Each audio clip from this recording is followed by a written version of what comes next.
आप में से ऐसे कितने लोग हैं जो कि किरण कुमार ग्रांधी को जानते हैं? वेल, जिसको पता है मुझे कमेंट सेक्शन में बता दीजिए, और जिसको नहीं पता मैं आपको एक और हिंट देता हूं। अच्छा, अब आप मुझे ये बात बताइए कि आप में से कितने लोग उस इंसान को जानते हैं जो कि दिल्ली कैपिटल्स के लिए ऑक्शन रूम में बैठा था। अब तो आ गई होगी पिक्चर दिमाग में, मुस्कुराहट भी आ गई होगी आपके चेहरे पे, मुझे पूरी उम्मीद है। मैं दावे के साथ कह सकता हूं ये बात सुनने के बाद सारे लोग पहचान गए होंगे कि किरण कुमार ग्रांधी कौन है। ये एक ऐसे इंसान है जिनका नाम शायद बहुत लोगों को नहीं पता, पर उनकी तस्वीर सबको याद है, क्योंकि आईपीएल ऑक्शन में जितने चर्चे दिल्ली कैपिटल्स के नहीं थे, उससे कहीं ज्यादा चर्चे उनके ओनर के थे। सोशल मीडिया पे सबने कहा कि भाई एक ऐसे इंसान है जो कि सड़क से उठाकर स्टार बना देते हैं। जो प्लेयर 10 करोड़ का बिकता है उसे 15 में बिकवाते हैं, जो 15 में बिकता है उसे 20 दिलाते हैं, जो 20 में बिकता है उसे 25 करोड़ दिलाते हैं। अच्छा, और सारी टीम्स को महंगे महंगे प्लेयर दिलाने के बाद अपनी टीम अच्छी बना लेते हैं। ऐसे स्टील पिक्स करते हैं कि सब हैरान हो जाते हैं कि भाई साहब क्या स्ट्रेटेजी बनाकर आए हो। वो इंसान किरण कुमार ग्रांधी। अब मैं आपको कुछ एग्जांपल्स बताता हूं कि दिल्ली कैपिटल्स के जो ओनर थे उन्होंने क्या स्टील बाइज की और दूसरी टीम्स को महंगे महंगे प्लेयर चिपका दिए। अब सबसे पहले एग्जांपल है ऋषभ पंत का। अब भाई आईपीएल ऑक्शन से पहले सबको पता था कि दिल्ली कैपिटल्स को ऋषभ पंत नहीं चाहिए। अगर चाहिए होते तो वो रिटेन हो जाते, 18 करोड़ में हो जाते। तो दिल्ली की टीम को ऋषभ पंत नहीं चाहिए थे। लेकिन आईपीएल ऑक्शन में जब लखनऊ की टीम ने उन्हें लगभग 20 करोड़ में खरीदा, तो दिल्ली ने कहा हम आरटीएम करेंगे।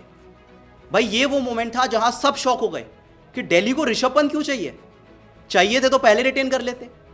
लेकिन नहीं, ऐसा कुछ भी नहीं हुआ। दिल्ली की टीम ने 20 करोड़ में उन्हें आरटीएम कर लिया। फिर लखनऊ से पूछा गया अब आप प्राइस बढ़ाइए, तो लखनऊ की टीम ने कहा 27 करोड़। और उसके बाद डीसी ओनर ने एक छोटी सी मुस्कान दी और मना कर दिया, ले जाइए ऋषभ। मतलब टेक्निकली जो ऋषभ पंत लखनऊ की टीम को 20 करोड़ में मिल जाते, वो 27 करोड़ में चले गए। और ऑक्शन के बाद कहा उनके मालिक ने, संजीव गोयनका ने यह बात कही कि ऋषभ पंत थोड़े महंगे चले गए। हमने सोचा था कि 25-26 करोड़ में मिल जाएंगे, पर 27 करोड़ थोड़े से महंगे हो गए। और ये देन थी डीसी ओनर की।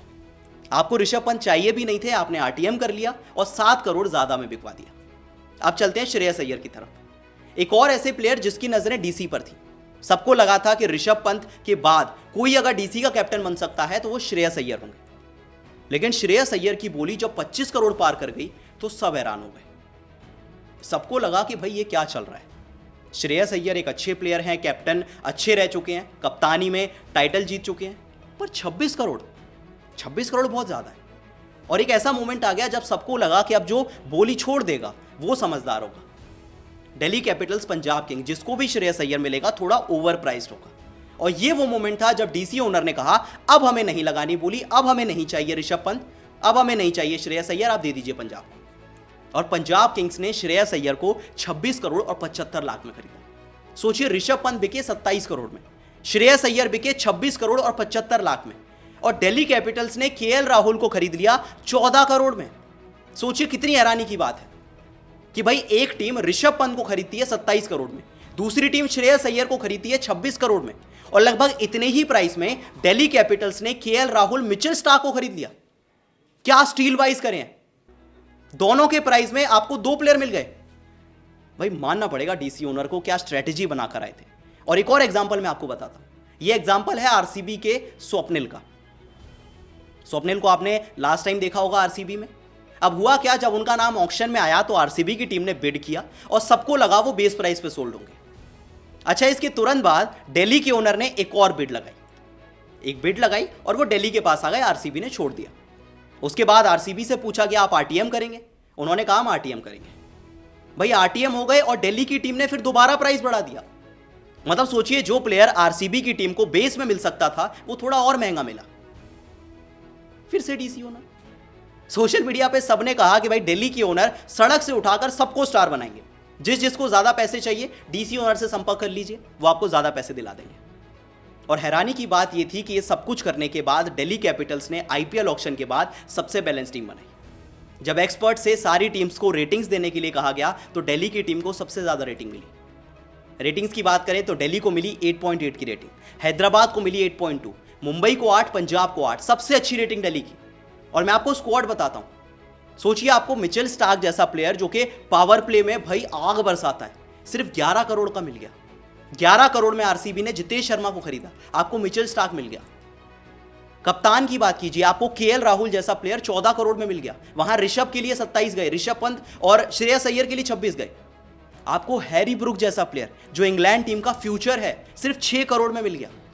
जेक फ्रेसर मैकगर्क को आपने रिटेन कर लिया, भाई आपको टी नटराजन जैसा बॉलर 10 करोड़ में मिल गया।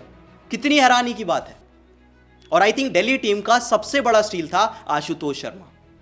भाई लास्ट ईयर पंजाब किंग्स के लिए आशुतोष शर्मा ने कई मैचेस अकेले जिताए थे, क्या फिनिशिंग करी थी।